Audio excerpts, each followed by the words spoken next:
Stop messing around, stop fooling around, stop delaying, stop procrastinating. Get up, get out, get it done. Everything is possible, nothing is a problem, and anything can be overcome. I just get my ass up out of bed, I get my shit together, and I get out and I start the fight. And that will transform you from a mere mortal into a superhuman being. I've never, ever, ever met anybody who told me that they got rich watching their IRA or their 401k.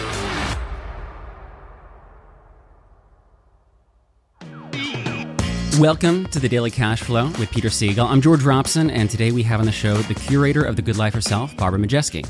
Barbara is a powerhouse entrepreneur, real estate investor, cancer survivor, mother of three, and of course, lifestyle expert that you've probably seen on the Today Show, Good Day New York Live, and the Nick Cannon Show. She's the founder of the 14-Day Reset and the Summer Series, both designed to give people the tools to become their best selves. She's the host of her own podcast, Bearing It All with Barbara Majeski, all about getting into the grit behind the glamour.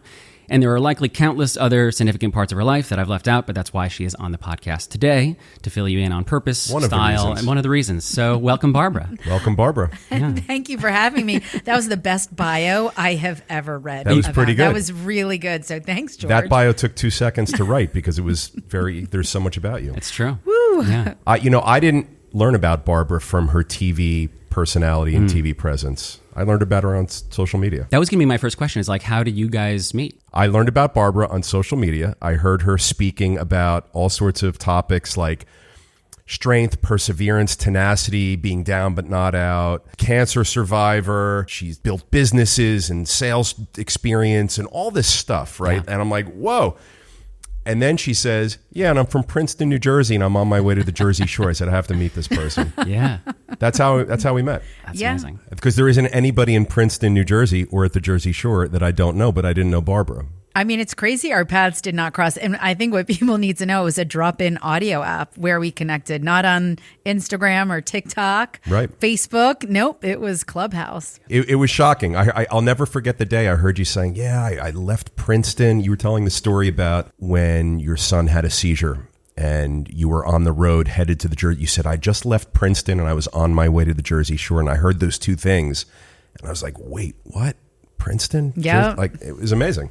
Yeah, we are miles away from each other. Our paths have always crossed that we just never met in person. So you never know how serendipity works, and I'm grateful for it. I recognized early on with you that you were such a fighter and you have such tenacity and so many things have happened to you. And every time, so I was listening to you speak, you were talking about a divorce that you went through, obviously a very tough thing for anybody to go through.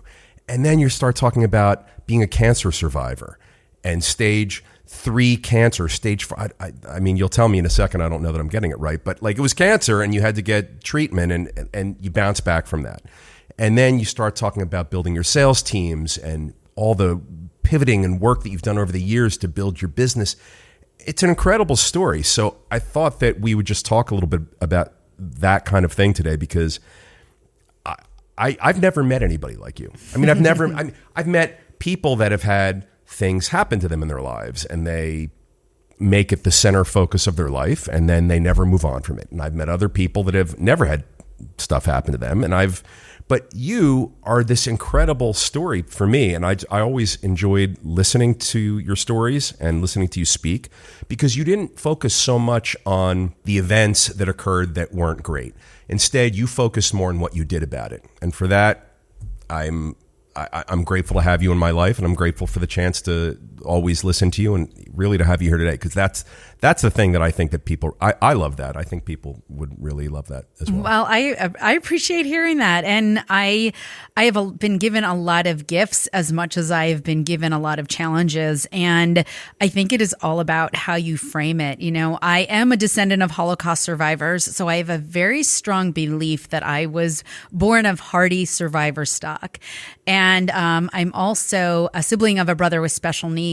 And it was, I can't explain unless I jump right to cancer and my experience in chemo to really validate my clarity of what it was, the gift I was given growing up with a brother with special needs. And I'll fast forward and condense this whole story is that when I was in my eighth or ninth round of chemo, and I was diagnosed with stage 3 colon cancer at 42 years old. I had 3 young kids, and it was on the heels of my marriage imploding in a dumpster fire. Blaze of glory. So it wasn't a great year for me. But as I'm going through this thinking, well, you know what? I'm a survivor. I'll get through this. I bumped up against some serious tough times with chemo. And on my 9th infusion, 8th or 9th, I don't remember, I thought, I don't think I'm going to get through this. And I had never felt such despair. I was like, I can't believe this is where my story ends. I'm 42. 3 kids, and everything I've written, every chapter I've written are all the chapters that will ever be read in the story of my life. And I took inventory of all the things I was really proud of, all the things that I had really just built and persevered through and had made, and whether it was built, I put myself through college. I started a sales company in my 20s and ultimately scaled that and made enough money to take over as my brother's legal guardian. I'd been given a humanitarian award in 2015. And so when I reflect on all these things I was so proud of, I realized anytime I wanted to quit, I realized I had no quit. I wanted to quit putting myself through college. I mean, who wants to do that? Work, till 3 o'clock in the morning, waiting tables, waiting on drunk college kids, and then going to anatomy and physiology in the morning. I remember thinking, I don't want to do those. I'm out. But every time I wanted to quit something bigger, I thought if I quit, I can't take care of Steven. And it was in that moment I thought, oh, wow. Well, if these are the highlights of my life, thank God I was always taking care of Steven. And in that same moment, I realized, oh my God, it was not me taking care of Steven. It was actually Steven who was taking care of me. Because in that clarity, I realized that Steven given rise to the greatest gift I had ever been given, which is the gift of purpose, the gift of no quit, no backdoor, figure it out. I'm counting on you to make sure that you figure this out. This neurologically impaired sibling of mine was counting on me to make sure his needs were always going to be met for his entire lifetime. And because I was gifted such purpose, it gave me just figure it out. And I always did. So through adversity, I had no other option but to continue to move the feet forward. And it was then that I was like, if I just get one more shot at life, just give me, I remember telling the Grim Reaper, can you just pump your brakes and hook me up with another shot? I'll never play small again. And I think that's what ties all my stories together, and my resilience and persistence and perseverance is I was aligned with a purpose of taking care of my brother. Talk to me about the sales business that you scaled and built when you were in your 20s, and how did that all start, and the things that happened along the way that I think you have a lot of sales ability. I mean, you've never tried to sell me anything, but you're an incredible speaker. You're very engaging. You're very warm. People gravitate towards you. And I think as a young person building a sales business, I'm sure all of that came into play. This is the best interview ever. It's like build up, Babs. I'm feeling this.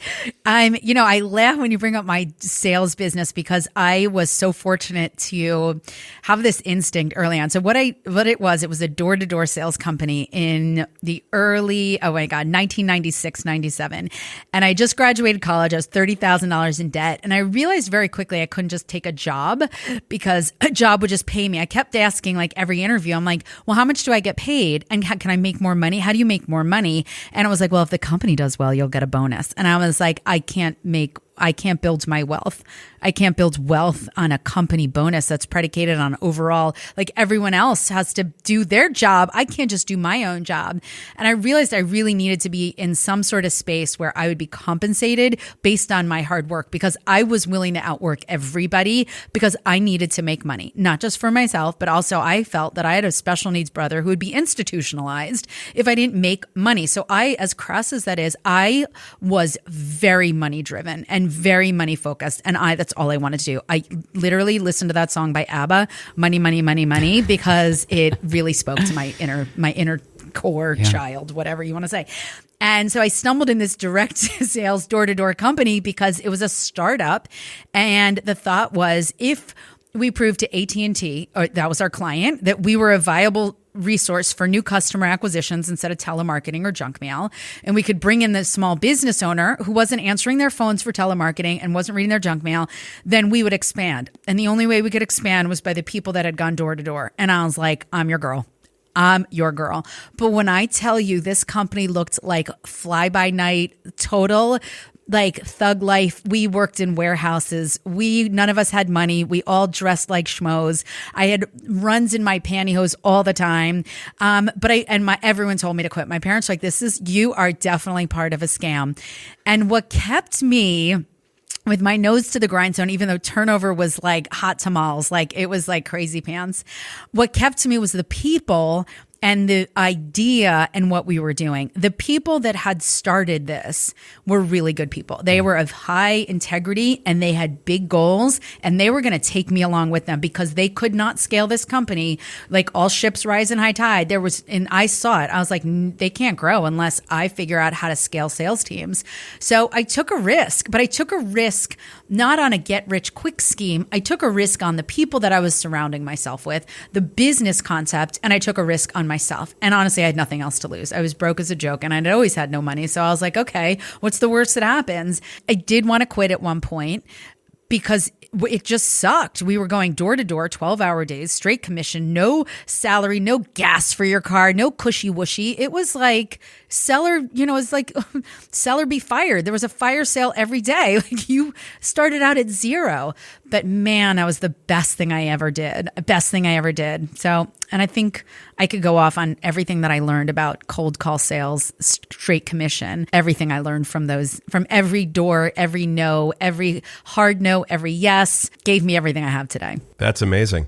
I think young people today, they think like a lot of things that are maybe different from our generation. One of the things that I think is lacking today is these sales companies in the sense that you just described. Mm-hmm. They don't really exist in the same way anymore because the world has changed and the economy has changed. I think if people could be exposed to that type of experience, I think it's an amazing gift because you can be successful at business if you can sell. You can be successful at anything if you know how to sell. Selling is communication, it's organization, it's presentation, all these things, and it all comes together. And if you can sell, you can be a great dentist, or you can be a great teacher, or you can be a great whatever, as long as you know how to sell. So I always think that selling is skill number one, and you got it at 20 whatever years old. Well, I will say I did sell sunglasses at the market fair in Princeton, New Jersey early, but I want to like really dive into what you said because it really is to the detriment of the next generation that we don't make them do the same things that we had to do.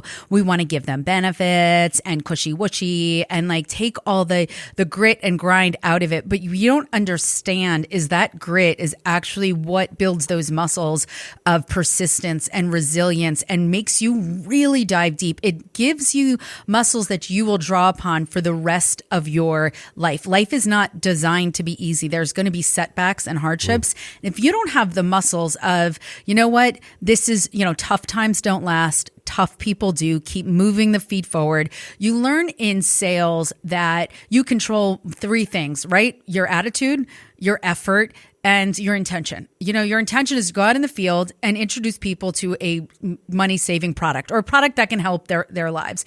Your work ethic is all incumbent upon you. It's a numbers game. No means next. You got to keep the feet moving forward and stop getting emotional about it. It's not about you. It's not what they want. And every no gets you closer to a yes. And it's all about your attitude, right? You control your attitude. Not if somebody rips your head off, you're not in control of their bad mood and they're projecting their bad day onto you, right? You control your response to it. Yeah. And when you have authority over that, man, you can be relentless in the pursuit of anything that drives you when you have those muscles. And we're screwing the next generation by being like, oh no, here's your benefits. So you don't have to worry if something goes wrong. I want you to worry and I want you to really have your back against the wall so that you live up to the fullest capacity. And we take those things off the table. It's like we took weights off the bar. We're taking way too much weight off the bar, and we're only screwing the next generation. That's my opinion. Do you agree? Am I like no means next? You had me at no means next. Yeah, just keep. I love that. Yeah. That I used it in dating also. Oh, interesting. All right, that didn't work out. Yeah, but you can use that. I want to double tap on something you said as you were describing the AT&T venture, is that you said how thinking about money, you thought of that as crass, or like maybe that's a crass thing. And yet all through your career, you've really shown that, yeah, money is, as an abstraction, we think of it as crass, but in the actuality of what it is, it's a tool to serve other people. And so, you use that tool to serve your brother, Stephen. And even, I think you even mentioned in your podcast at one point, you were still getting chemo bills like in 2020. Mm-hmm. And so that right there, like the fact that you have created this tremendous wealth allows you to take care of yourself and take care of your kids and all these things. So it's like, we think of it as crass in the abstract, but in the real time, it's not at all. We think of it as crass because society teaches us to not talk about money and that it's impolite. And if you're focused on money, then you're a crass that's what I think society breeds us to be. Mm-hmm. Well, if you're in the right company and the right people, they want to talk money. They want to talk about investments. They want to talk about real estate. Listen, if you share your dreams and ambitions to the wrong person, tell it to a small-minded person is the quote, right? Tell your dreams to a small-minded person and they'll squash them. And I've made that mistake before in my ambitions. And people are like, God, why do you always talk about that? Whether it was private aviation or oceanfront property. If I've brought that up of like, that really motivates me and that's really what I'm gunning for, I've told it to the wrong people and they have shot me down and told me like, why can't you just be happy with what you have? I happen to be very happy with what I have, but I'm always curious about the next step. I'm always curious. Okay, how'd you do that? Why'd you do that? And if people could transcend judgment and move into curiosity, man, it is a game changer. But you said something I think is so important about money that I want to dive into. Number one, it affords you freedom. I went through my cancer treatments with all the luxuries and benefits that you would want. I didn't have to share a room after I had had a foot of my large intestines donated to science. I had people to help me because I couldn't drive a car because I couldn't focus. I was completely, my brain was mush. But I want to share this other thing. So yes, it buys you freedom and it is important. And I love talking money. I love talking numbers. I love being crass. But the other thing that I think is important, when I really learned to make money, I learned that money is a byproduct of helping others. The more people that I helped in sales and helped them scale their own sales teams, money started to flow like it was unbelievable. So when I started focusing in, how can I help this person scale their sales teams? And how can I help this person learn how to make more money? And I stopped focusing on my own piggy bank. That's when the real wealth started flowing in. Yeah, well, what's that quote from Zig Ziglar that you can get everything in the world that you want as long as you give the other person exactly what they want? As long as you help enough people or something. Exactly, yeah. Zig, sorry, we're destroying. Here's the philosophy I've built my life on, my career on. You can have everything in life you want if you'll just help enough other people get what they want. But it is so true. When I shifted the mindset from me, I got to make money to let me see how I can teach. And before I left my sales organization, which I still have a percentage in, my ambition was to be known as the woman who taught more people how to make six figures at the time under the age of 25 than anybody else. Like I really shifted of like, I just want to teach people how to make money. Yeah. Changed my life. So I know you've run marathons, but you weren't always a marathoner when you were young, right? This is like a decision you made later on. You're just like, oh, I'll just go run a marathon. I like to set hard goals. I like it because my dad taught me something very critical growing up. He'd take us to Ferrari dealerships. We had no money. We had no homes. We had nothing. We lived with my uncle in La Jolla Beach, California. There's 5 dudes, 1 girl. I'm the girl. The dudes are my 3 brothers, my dad and my uncle, a studio apartment. He would take us to the Ferrari dealership and tell us to pick out a car. And I remember on one day getting particularly upset. And I was like, why are you doing this? We don't even have a car. We have no place to live. And we can't even afford, we go to Denny's and I have to pretend I actually am 11 and under so I can get the 99-cent meal, no drink involved because that costs money. I'm like, why do you do this? And he goes, somebody has to buy these Ferraris. That's why they make Ferraris. Somebody has to buy these beautiful homes. We just need to figure out what they did to get those things and do those things. And when my father said that to me, and he said it with such conviction, he wasn't saying these people were smarter than me, they were luckier than me, judging them. He was saying, get curious about what they did and then do it. So it always put me in this driver's seat, just do the things to get the things and you'll have the things.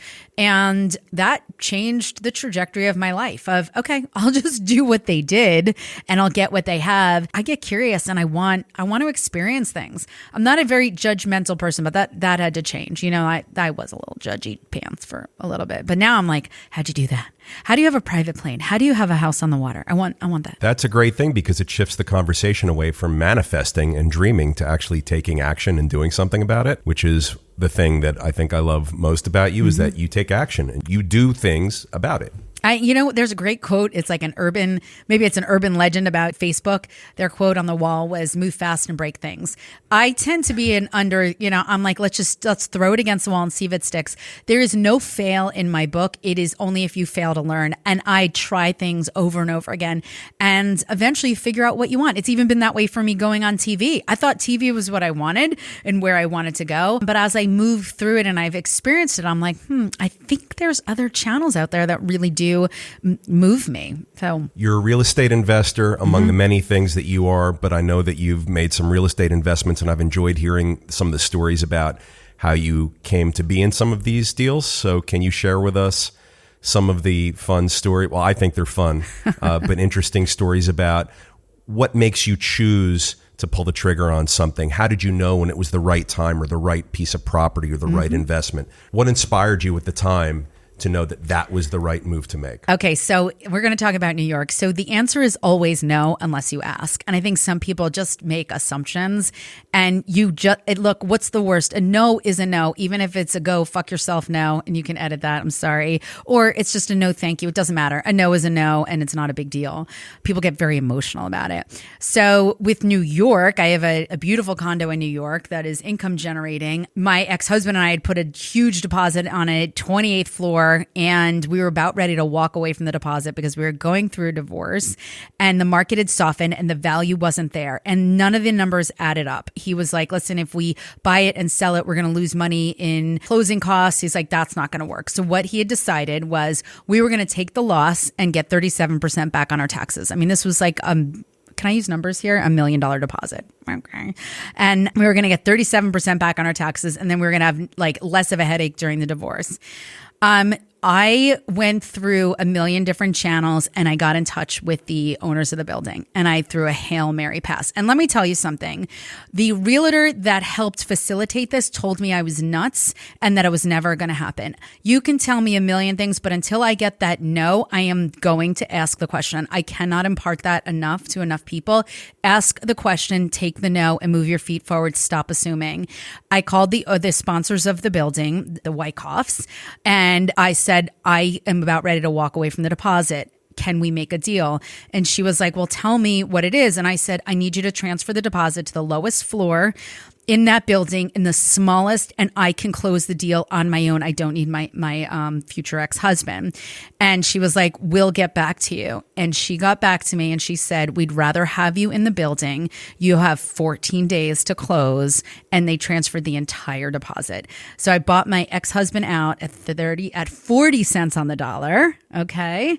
I bought him out so his half, let's say, was $500,000, right? I took that $500,000. I gave him 40% of that. So he was making a 3%. Okay. So I thought it was a good deal. I've never dropped more F-bombs in my life in dealing with the lawyers and the attorneys, but now I own an apartment in New York. I didn't finance the rest. I wrote a check for the rest, and now it's an income producing asset. The point of this story, Peter, and for everybody else that's listening, is even when everybody tells you crazy, do not neglect to ask the question. The answer is always no unless you ask. So ask. You never know. I got the deal. Now I own an apartment in New York. It's amazing. That's how stuff gets done. I love today. So George, on our way here today, I took Barbara by 205 Edgemont Drive, which is our condo project in Lock Harbor. Yep. She nearly blew a gasket. I mean, she was the most excited I've ever seen anybody over real estate. We pulled up to the outside. She could see it was neglected and falling apart a little bit. Yeah. Her eyes got wide. Most people would say, oh, look at that piece of crap. It's neglected and falling apart. Barbara's face lit up like a pumpkin on Halloween. She's like, "Oh my God, look at this! We have to go in." I'm like, "No, we're not going to go in. I'm just going to." He didn't have the key. Yeah. I was like, "How do you not have the key?" I'm like, "Can we break in?" I took her in. We walked through this property. It's falling apart. She loved every antique doorknob and piece of glass and sconce on the wall that had been painted over 50 times. She was taking video. So have you had other experiences, Barbara, where you see property yes. and 99% of the world is running from it and you get attracted to it? I cannot begin to tell you how much I love ugly houses. I love beautiful dirt. And what I saw in that was the view. I saw the dirt. I saw the windows. I saw the potential. And I think what buyers are buying faucets and sinks and flooring. And I think it's one of the biggest mistakes that early consumers buy. Like, buy the dirt, buy the location, and you can never go wrong because you can replace a floor, you can replace a faucet. I have honestly, nothing turns me on like an ugly home and a beautiful piece of dirt. Nothing speaks to me. And that's how I landed my property at the Jersey Shore. Nobody was looking at this house. It looked haunted because they took crappy pictures on the MLS and the house looked like I think there was a ghost in there. I think they literally photographed a ghost and cobwebs. These were terrible photos. And so I bought that house off the internet. I never went down to see it. All I saw was this beautiful piece of dirt. I was like, "Oh my God, and it was, nobody loved it." And that's when I came in hot. I came in hot. The property has, I don't know, it's already valued over $1 million more than what I purchased it for. But I think some people are getting caught up in all the wrong things. You are being sold lipstick and a filter. Like, stop. Take the filter off. Look at the dirt. Look at the location, the proximity, wherever it is. Yeah. So you drove by that house and we were just going to do a drive-by. I would have jumped out of a moving car to get inside. So we went inside. It's magical. It's magical. I love it. I loved the views, the potential. Buy the potential and buy the dirt. That's all I can say. That's my jam. And you taught me a few things today in looking at door jams and floors and structural things that I had never knew about buckling. Your floors were gorgeous. We talked about this old building having flat floors that hadn't buckled and headers that hadn't settled and shifted. Good bones. The bones are hardy, and the view, it'll never be changed. It'll be unobstructed water views, sunrise, sunset. I mean, the second I saw it, I was honestly almost pulled the emergency brake. So we spent almost an hour in this place. Wow. She has no more memory left on her phone because the SIM card is filled up with the whole hour of video. Let me also say the other part that I don't think people... there were no lights to turn on. There's no running water, but we're going through this entire place. And not once did I say, "Can we turn on a light?" We did not have to turn on a flashlight. We did not use our phones. The natural light that was streaming into this home, you cannot recreate. So in real estate, if you start looking at things in its like longevity and what consumers are ultimately, you're not going to go wrong with the right dirt, the right views, the right sunset, the right proximity to town. I love ugly houses. I have a thing. You've had an idea of your dream home in your mind ever since you were a little girl, from what I remember. What's that story? There was a drawing that you did of... This is... Okay, so I think a lot of things are voodoo. I'm a black and white girl. My birth sign is Taurus. I have like linear thinking, like really bad. Like sometimes it's almost embarrassing. When I was younger and my parents went through difficult times, my dad told me to draw a house of my dreams. So I'm living in my uncle's apartment in La Jolla, California, and I'm drawing this house. And I drew 4 bedrooms. So I'm one of 4. I'm one of 2 sets of twins. And I drew Jack and Jill bathrooms. So we had 4 bedrooms, and then we each shared a bathroom. I had seen Jack and Jill bathrooms somewhere along the way, and I swore it was just like the most magical thing. Number one, we kind of quasi had our own bathroom, and we could just still communicate. And I drew a brick house with a circular driveway. Fast forward, I ended up buying a house, and I didn't realize it until recently. I'm like, I drew this house into existence. It is a 5-bedroom house upstairs. The top floor is 5 bedrooms, and all 4 of the kids' rooms are joined by a Jack and Jill bathroom. I have a circular driveway, which I put in, and it is a brick house. I drew this into existence. So I don't know, law of attraction, manifestation. I do believe in the power of the pen. I do believe in writing things down, drawing them out. And I do believe it has played a huge role for me. Not only I drew my dream house, I also said I wanted to be on the Today Show.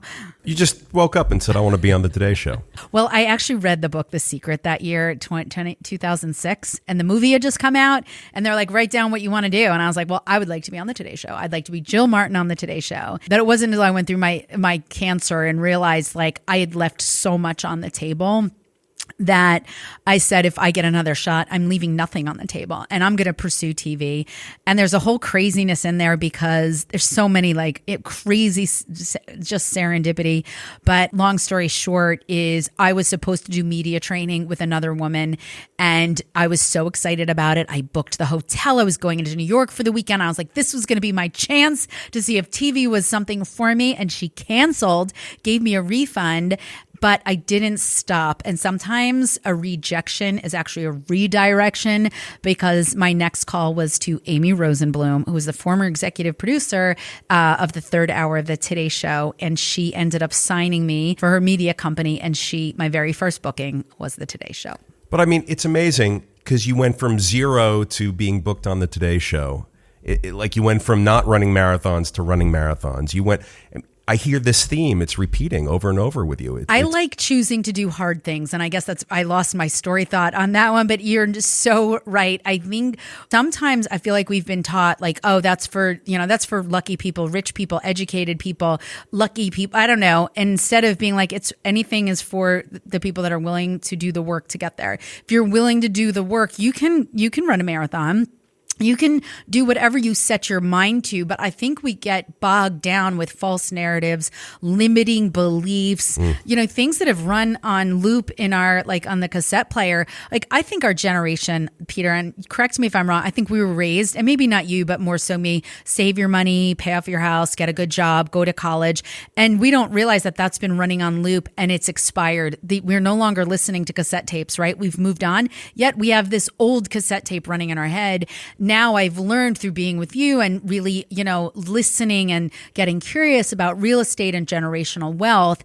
It's about taking on good debt. It's about buying income producing assets, less depreciating assets. It's a different kind of game. It's not about save your money, pay your house, go to college, get a good job.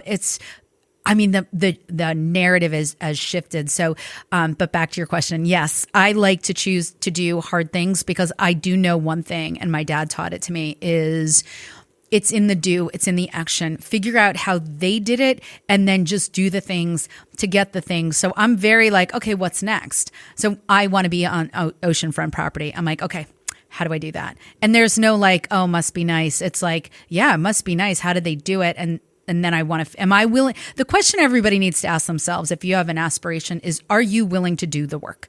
And if you're willing to do the work, you just have to find what the right work is. You have to get the right mentors. You got to get the right coaching. You've got to get the right people that are giving you the right advice. And sometimes the people that have our best interests don't know what is best. That is a quote from my friend Jessica. And it is so true. Get counsel, get advice, and get the action part from those who have done it before. Do not ask advice from somebody who's just guessing, pontificating, and just giving you advice with your best interest at heart. They don't know. And I think that's just what I've always figured out is like, okay, I got to find the people that know how to do that and then do what they did. Yeah, we talk about not taking advice from those that haven't done it yet or from those who are less successful than you. You're really hitting the nail on the head when you say seek those out who have done it, because advice is like an opinion. Everyone's got some advice and opinions, and you really have to be selective on who you get that stuff from. Isn't advice like elbows? Everybody's got one.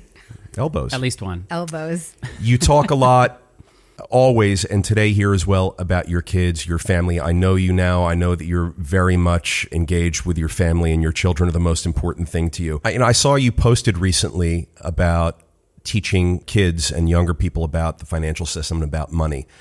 Have you had those experiences with your own kids? And if so, what types of things have resulted from that? So I recently had a breakthrough with my son Max, and it's a good share because, we spend our summers at the shore and they can be a little lax about their bikes. And I get very frustrated. I'm always hunting down the bikes, and now I've decided, I'm like, I want to put tracking systems on the bike. I'm like, these bikes are expensive, but they're very like, oh, whatever, we'll just get another one because, whatever reason. I finally had a breakthrough. So we're sitting down. I'm like, Max, if you lose another bike, and I'm not calling out Max, I'm calling out all my children, all three, Gabe, Max, Milena, all three. I said, listen, it cost me $750 to go replace that bike that you like. How about if I take that same $750 and I buy a vending machine? And all of a sudden, the lights went on because I was like, does your bike produce any income? He said, no. I said, will a vending machine produce income? I'm like, it's the same $750, but the $750 that I put into a vending machine is actually going to give you money every single month. When I tell you the light bulbs, he's like, could I do that with an arcade? I'm like, you can do that with an arcade, a laundromat, just so many other places instead of a depreciating asset. So I kept talking real estate, but you could see them glaze over. But when I got to like the arcade and the vending machine, and then they understood it. And it's like, never give up on trying to teach your kids. I think the narrative has been for me was save your money. And now I'm like, invest your money in income producing assets, not depreciating assets. I cannot stress that to them enough, because if the wheels fall off or they want to go spend a month in Europe, I need them to have 87,000 vending machines so they can afford to do that, or something of the ilk of like, you can live the life that you want if you're willing to invest in money in the right places, and not save your money, but invest your money in income producing assets. Nowhere in our world today do they teach us about these things. They don't teach us about it in school. They don't teach us about it at our jobs, at work. Our friends, we're taught not to discuss money with our friends. It's impolite to talk about mortgages and salaries and investments with friends. It's like, you used the word crass earlier, and we're considered to be crass if we bring it up. So where are we supposed to get this information, and how are our kids supposed to get it? So I think it's great that you have this dialogue with your kids. And I love the story about the vending machine and how the light bulbs went off. Because you don't know where it's going to hit, and you got to keep trying. And I talk to my boys. I have 2 boys and a girl, and I talk with their friends a lot too, because they're around. I drive them around. You've seen my house, so my house is definitely a fun house. It may have a little basketball court in it, so the kids like to play there. But I want to. Sometimes I talk about vending machines now and arcades, and just because I want these kids to do well, and there's no way they are being taught this in school, because this isn't in our academic curriculum, and they're not being taught in college. In college, you're being taught what the professors know.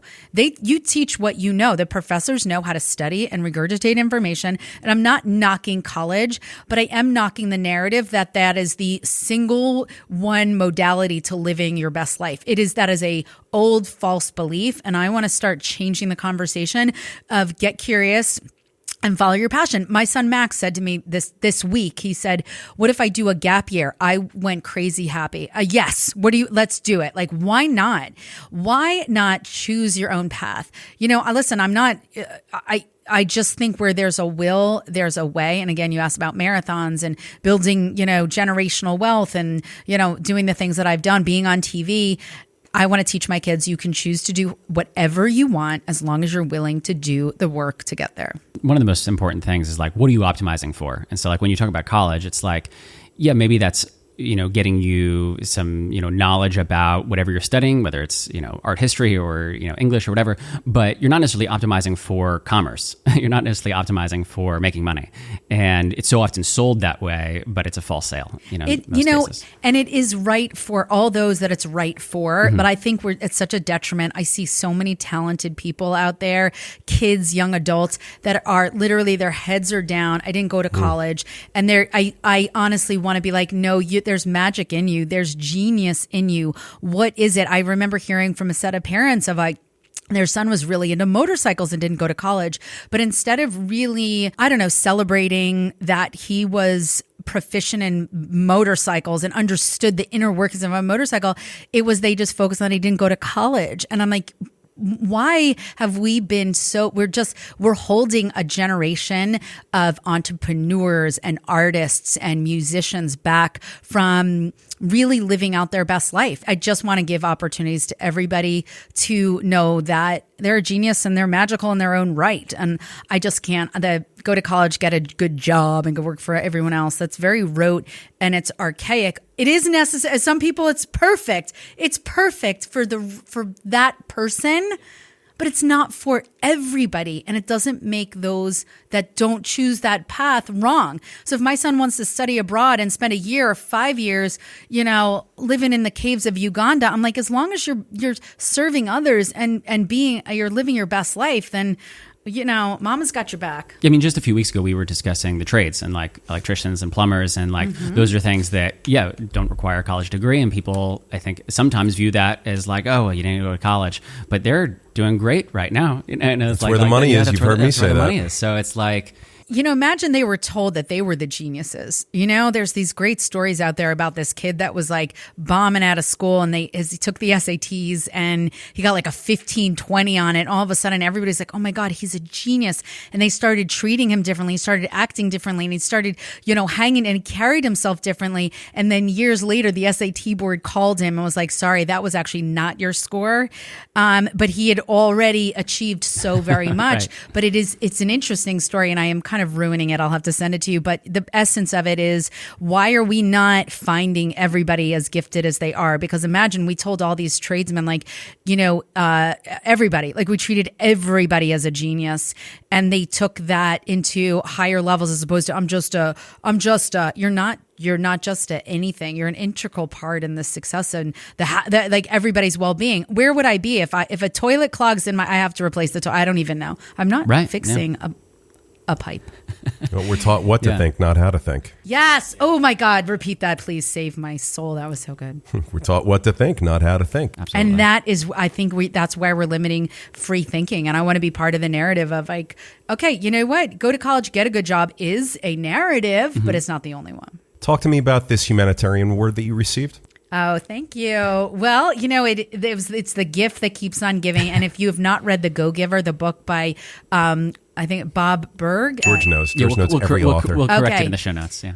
So The Go-Giver amplifies that story. So I went on a medical humanitarian mission with my friend Molly Dare in 2009. And it was to the Dominican Republic with Operation Smile, where you fix cleft lips and cleft palates for people in need. And it can change the trajectory of their life. And there's these 3 rooms when you go to the mission. And the first 2 rooms, the parents go in, they take their kid, and they find out about surgery and after surgery and what they can expect. And they come out and they're so excited because they're going to get the surgery for their kid born with a, facial deformity. And the 3rd room is the kid didn't qualify. And the families that walk out of this 3rd room, you can't, sobbing. And it could be the most benign thing. A kid could have a 99-degree temperature. They cannot do the surgery. They can take, this is a zero-risk humanitarian mission work. You cannot afford to impact the integrity of a mission. So I left on that flight and I thought, oh my God, what happens to the kids in the 3rd room? And the woman said to me, if we don't sponsor a mission, we cannot go back. So I said, well, who sponsored our mission and how much was it? Colgate, $150,000. Now, I had never raised $5. I had given money. I had no problem writing checks to charities. I'm a charitable, philanthropic person. I'm like, I am going to raise $150,000. A girl who'd never raised $3. And so I go back, and I was a stay-at-home mom of 2 kids at the time, but I had scaled sales teams. I was still, somewhat involved, just kind of doing consulting on the sides. And I reached back around and they had a big meeting, and I said, I need 5 minutes at this meeting. And they rolled their eyes. All right, come on in. I said, I would like everybody to pitch in. And I think that if each office, because now there were hundreds of sales offices across the United States, every office raised $1,000, we could, sponsor a mission. Like, let's do it. I thought it was so easy. I was like, all you guys have to do is go do a bowling fundraiser, and everybody raised $1,000, and we're like, Colgate, we put ourselves in the map. It took me 18 months and it was a grind. I can't even express to you. Long story short, after 18 months of like, come on, you can raise $1,000. We finally hit our goal. We went on our first humanitarian mission that we sponsored. We actually went to Brazil. 5 team members went down. They came back. The rest is history. Everybody was sold as I was of like, this is incredible work. We need to amplify what they're doing. The thing started to take off. So it's like the first 18 months was grind and grit and sweat. And oh my God, what did I get myself into? I'm literally going to look like a fool because I can't do this, to, oh my God, this is taking off like wildfire. Fast forward 2015, I get a call and they're like, along with Johnson & Johnson as our corporate humanitarian of the year, we are honoring you, Barbara Majeski, as the individual humanitarian of the year. I could not believe this. I did not do this work for any other reason other than I thought, if this was Stephen, my brother Stephen, and they couldn't speak, I have to speak for the Stephens of the world. I have to give a voice to those who can't speak for themselves. The only thing I'm really, really good at is talking. If you haven't figured that out, I'm really, really good at, It's not the only thing you're good at. That's true. I couldn't believe it, but I want to really take this to the Go-Giver because this is so important. And yes, it was amazing. That humanitarian award, I had been a stay-at-home mom. I was featured on the red carpet. I was up on stage with Johnson & Johnson. I was with celebrities. I was featured on the news. I was all of a sudden I went from nowhere on the internet to all over the place. Fast forward. So I do this humanitarian work for, the greater good. Fast forward 6 months. 6 months later, that was May. In November, I'm diagnosed with stage 3 colon cancer. I get a call from Alex Gorski's assistant, Danielle, and she said, Alex just heard you were diagnosed with stage 3 cancer. You have the full weight of Johnson & Johnson behind you. Hello, Johnson & Johnson. Now anything you need, Johnson & Johnson is going to take care of you. Hello, thank you very much. That's number one. The universe, literally, you give. Relentlessly, the universe will give back to you exponentially. Not only did I have Johnson & Johnson in my back corner during my cancer treatments, that when I decided to go on TV, this is crazy. So I decided, and I call Amy Rosenblum, go back to the beginning. I call this woman, Amy Rosenblum, off of Instagram. I'm like, hi, I see you on Instagram and I feel like a fool, but I think you should train me because I want to be on the Today Show. She Googles me. Remember, I go from nowhere on the internet. She, as we're on the phone, her assistant, I should say, Googles me. Drew Googles me and she goes, oh my God, check this woman out. She knows how to do public speaking. She spoke at Cipriani's, standing next to Alex Gorski, celebrities, Eli Manning. They put Amy Rosenblum on the phone. She goes, give me a minute. I want to see how you can talk. So I'm like, oh, okay. She gets back on the phone. She goes, can you meet me this week? I want to see if I want to meet you. I want to meet you. You look great. She comes in. This is crazy. I go in, meet her. She goes, the Today Show needs somebody in lifestyle and entertainment, and we think you're going to be the person. When I tell you the universe moves me to the front of the line because I did this humanitarian work, I have 12 more stories in that of like, read the book, The Go-Giver, live at the highest expression of yourself and live in service of others. And the universe will gift you back in ways you can never imagine. So I just had to share that. So thanks for asking. That's amazing. Barbara, I need to hear you do the impression of your mother and then do the impression of Amy Rosenblum. No, they're the same. They're the same because they're New York and my mother. Lolly is different than Amy, but they are both heavy New York. Listen, you put Amy Rosenblum on this podcast, you'll be talking like Amy Rosenblum. George, did you see recently that there was an article that came out about how millennials are triggered by the thumbs up emoji, and there's a movement to get the thumbs up emoji and 9 other emojis banned? I did not because see it's this. too triggering and aggressive. Wow, no, I didn't. Why is it triggering? Because it's too much of they'd rather have smiley faces with kisses or with the smiley face with the halo. Right. But the thumbs up apparently is too aggressive. It's too pointed. It's too quick to the point. I don't know. They find it triggering and aggressive. Wow. I'm going to have to send you the article. Yeah. When I saw this article, I knew for sure that we are doomed as a society. I just think there's constant distraction from real topics at hand, and people are bored because there's just no way this would make the short list if people were the short list of something to put your energy towards. If you have energy to put towards this, which is clearly a waste of time, you need to be serving others. I met Oprah Winfrey years ago and asked her, what's her best advice for success? And she says, living in service of others.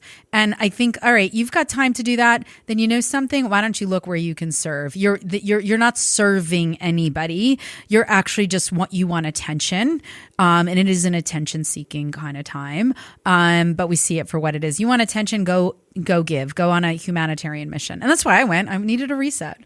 Oh, that's so annoying, that thumbs up. It's the pussification of our country, I think. Pussification. I mean, with social media, I think that, it was so much of the energy is given to, here's a topic, what's your opinion on it? And then you define yourself around that. But it's not, like you said, it's not serving anyone necessarily. It's serving your ego. What did you see this week, George? Anything? I usually have a few zingers for me. Yeah, it's true. I was preparing for this, so I've been actually listening to Barbara's podcast more than I've been following the news. Thank you. Mine's better than the news. You know what, George? I would like for you to ask Barbara her Zest Quest. Oh, yeah. Because we haven't done Zest Quest, you and I, That's for a true. while. We haven't done Zest Quest but in a I think while. I want to see Barbara go through that with so you. Barbara, we haven't done it for a while, but back in the day, we would always do these Zest Quests at the end of the podcast, which are kind of less business related. And so, one of these that I love is, what is a quote or quotes that you live by? One of them is, tough times don't last, but tough people do. This too shall pass is always a good one. Yeah. I'm going to go back to what I said earlier, is that the answer is always no if you don't ask the question. That's the biggest takeaway from, I think, what we've talked about today is when you said, take the no. That there's something actually valuable about no just means next. Yeah, exactly. And I love that. That's great. Yeah. And that's and we want our kids to have these soft cushions. At the end of the day, door to door, cold call, straight commission sales taught me how to think on my feet, stand tall in the face of adversity, and keep the feet moving forward even when I didn't want to. It taught me that motivation and inspiration isn't the rocket fuel that you need. It's always in the action. It's always in the effort, not in your feelings, because your goals don't care how you feel. So I had to, ringing the bell at the end of the day meant you made $100. I had to make $100 a day to put food on the table. So my goals and my needs, my stomach didn't care that I was not in the mood. I needed to put food on the table and pay the rent. So your goals don't care how you feel. So just do the things that you need to do. That was something I was curious about, is starting out, you said many times that Stephen gave you the gift of purpose, and that was really the fuel, and that was your why. As you've matured and gained more and more success over time, what is your why now? Has that evolved? Yes. So I think it's broadened. I think that's such a good question. And sometimes I feel like I'm on Clubhouse. I have to talk before you're finished talking. So I apologize. It's okay. I deal with Brian Benstock every day. That's great. I'm sorry about that. No one should have to deal with Brian Benstock every day. I'm so sorry. Thank you. I've been George. But it is actually when I was, really confronted with my own mortality during my treatments, I really made a vow. I was like, I will use my voice to speak for those who can't speak for themselves. And it will no longer just be for Stephen and advocating for him, but to continue to elevate my profile so I can do the work that I believe I was given a second shot to do. So a lot of times I do get discouraged. I do think to myself, why am I doing this? I don't need to do this. But the truth is, I don't have to work, but I have work to do. And it is in a line with, I think, advocating and using my voice to speak for the most vulnerable members of society is 100% what keeps me pulling up a seat at the table, keeps me showing up to different things, even when I'm not in the mood. And listen, I get discouraged. I get humiliated sometimes. All the things. But I do feel that alignment with, I said that I would use my voice and amplify my profile so that I could use it for the greater good, keeps me moving even when I don't want to. And trust me, there's a lot of those days. Yeah. What did I do? What am I doing this for? How did this happen? How did I get here? And I think a lot of us we are all gifted with great purpose. Just sometimes we can't see it. We're too lost in the sauce. And I'm just gifted that it was given to me, I can see it. It's in black and white. And it's what I'm happy to do. Yeah. So you can't tear me down, although people do try to. Haters can't do. I'm like, you can't do it. George, you know who I have to introduce Barbara to? Lindsay Ornstein. Oh yeah, that would be amazing. The two of them would hit it off famously. I think. 100%. Yeah, we could Right? do. We could do a quad interview, and I have think they everybody on. both enjoy each other's company a lot. Absolutely, that would be amazing. You remind me of each other. She Yeah. must be gorgeous. Yeah. She's gorgeous, and she's a force. Yeah, so this is one that I'm always obsessed with, and it's where Peter and I think, differentiate a little bit. Is Peter's all about get up, fuck the routine. Like, I'm just going to get to work and, pile through and really like always focused on just getting the shit done. And I like a little bit of morning routine. I like a little bit of meditation, all those things. Where do you fall on that spectrum? And what does your morning look like? Do you have a routine, or are you kind of like a let's She's get got to young it kids. kind I of bet thing? you're just going to say that. Yeah, exactly. So yeah, I'm curious about that. I think you have to find what works for you. I think there's a book called The 5 a.m. Club by Robin Sharma. And I think that sometimes we set ourselves up for failure. You're like, that doesn't light my fire. So, and what's interesting is that I am a morning person. I like to wake up before everyone. I want to have my coffee, and I want nobody asking me any questions. Do not come into the kitchen and ask me questions. I have no answers. I have nothing. And you are in my, I turn on my little fireplaces.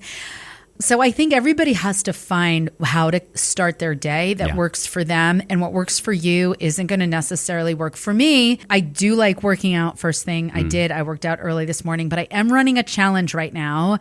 And the challenge is, I do a lot of workout challenges because I'm not a fitness person. I'm a mindset coach. When you have your body right and you move every single day, you can get your mind right. And it doesn't work in it doesn't work the other way. Yeah. Just start getting that movement, get that oxygen flowing, just work out every single day, break a sweat. I remember actually Matthew McConaughey said that it gets a sweat on every day. All right. And so I'm in it right now. And any challenge I run is like, you're working out every single day and you have to post every day. And I'm not somebody that automates things. I do things live. Where I'm like, no, you're actually going to answer to somebody.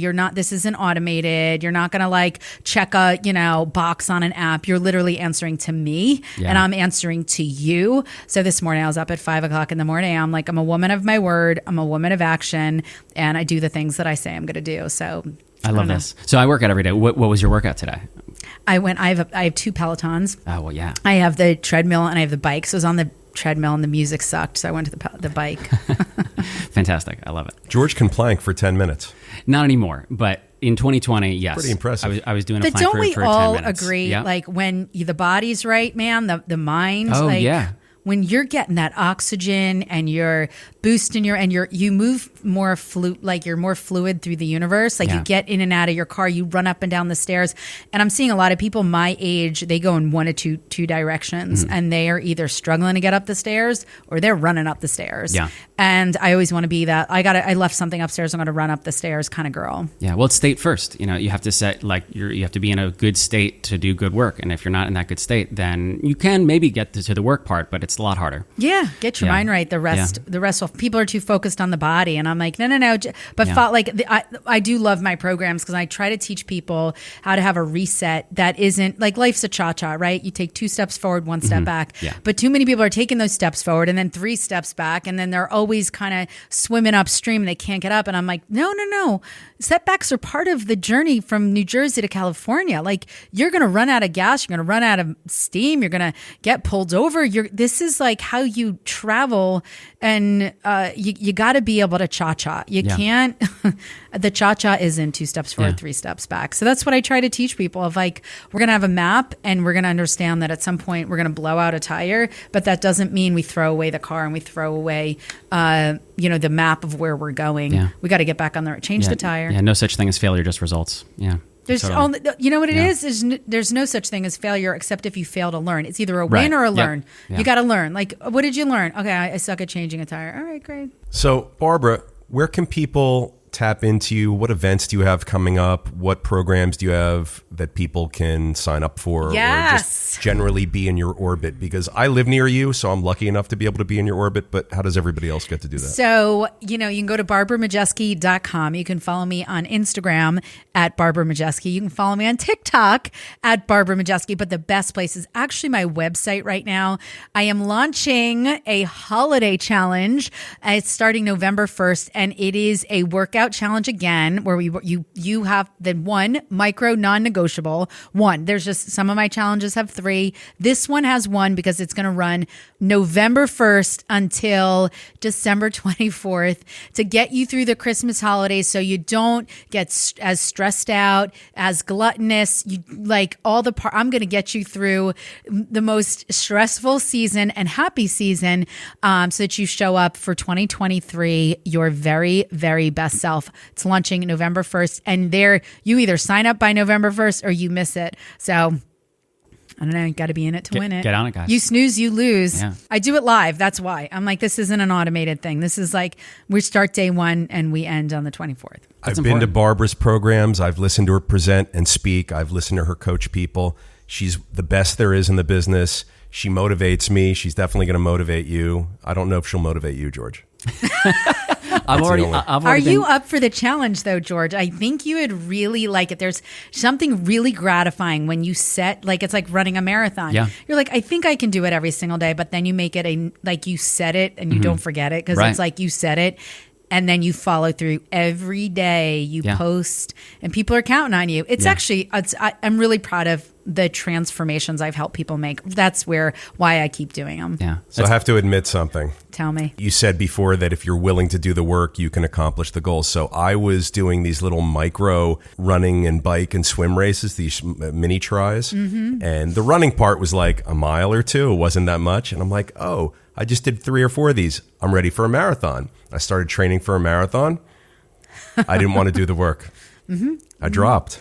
I was not built for it. I couldn't. My body physically was. I'm very top heavy, and it was just. And you know what? That's okay. That's what's the key is. You learned. You didn't fail. You just learned. You know what? This isn't. I don't have the body. This isn't my body type. I'm not a runner. You could also be a triathlete. You don't know that. They have these mini triathlons.